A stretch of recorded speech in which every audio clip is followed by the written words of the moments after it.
sources are telling your channel that Pakistan President Nawaz Sharif is deliberating with ministers in Pakistan and that majority of the parties are in favor of accepting Modi's invite. Sources also say that coalition partners are now being taken into confidence. Srinjoy, our National Affairs editor, is with us for more on this story. Srinjoy, on one hand, we are hearing that there are fringe elements, the terror mastermind Hafiz Saeed, who have literally issued a warning to Nawaz Sharif not to accept the invitation. On the other hand, we hear that most of his ministers and other alliance partners are in favor of it. Could you break it down for us? What exactly is Nawaz Sharif's dilemma today? Well, there is a dilemma, primarily because politically he appears to be inclined to come to India. He is that kind of politician. And many politicians in Pakistan also believe that it would be a good idea. If he didn't come, it would be a propaganda defeat. Because here, India is seen to be reaching out to Nawaz Sharif, and Nawaz Sharif is refusing. But what are the reasons for not coming? First of all, of course, there is all this about Hafiz Saeed and the hardline elements. That is there, and that is also important. But beyond that, Pakistan functions a little differently from India. I mean, the army's inputs would also be necessary. The inputs of the establishment that may be against his visit is also necessary. So all these things have to be weighed in the balance before a final decision is taken. But it is very likely that the decision could be taken today. Right. Srinjoy, at the same time, I mean, right at the start of the tenure of a new Prime Minister, can Pakistan really afford this? Because the message that it will really send to India is that Nawaz Sharif has buckled into hardline pressure. That will be the larger interpretation, isn't it?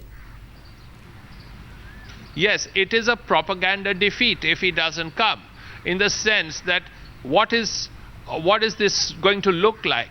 That Narendra Modi, the new the Prime Minister of India, is inviting Nawaz Sharif. He has invited every other leader in the locality, whether it's Bangladesh or Sri Lanka or Nepal or Bhutan or Afghanistan, Maldives, Mauritius. Everyone has immediately accepted. The only leader who is not accepted is Nawaz Sharif. Right. Now, if he refuses, then it would look worse, because then it would look like here is India reaching out to Nawaz Sharif and Nawaz Sharif refusing to accept. Now, internationally also, it would look very bad. Right. Srinjoy, stay with us. Let's tell our viewers here that even as Narendra Modi's invitation to Nawaz Sharif waits for a confirmation, Pakistan PM continues to remain on some sort of a slippery ground, with terror mastermind Hafiz Saeed issuing a warning. Srinjoy, that's the big question here. In fact, newspapers today are also headlining about the Herat attack and how that has also, in a way, given this whole thing a new spin that has scuttled, Nawaz Sharif's trip to India. How do you look at that development? Well, yesterday, the Ministry of External Affairs officially said that the attack on Herat came from outside Afghanistan. Now, this is diplomatese. It's a way of saying it came from Pakistan. And they've called it a cowardly terror attack and so on and so forth. So this can be interpreted very differently. If you actually read between the lines, this cowardly attack came from outside Afghanistan. It certainly didn't come from India.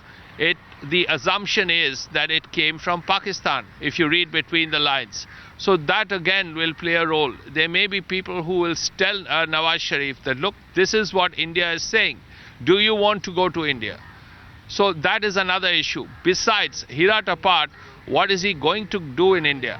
I mean, that again is something that has to be sorted out. Normally, when a Pakistani leader comes, he meets Hurriyat leaders. Now, is he going to do it this time if he comes with Modi as Prime Minister?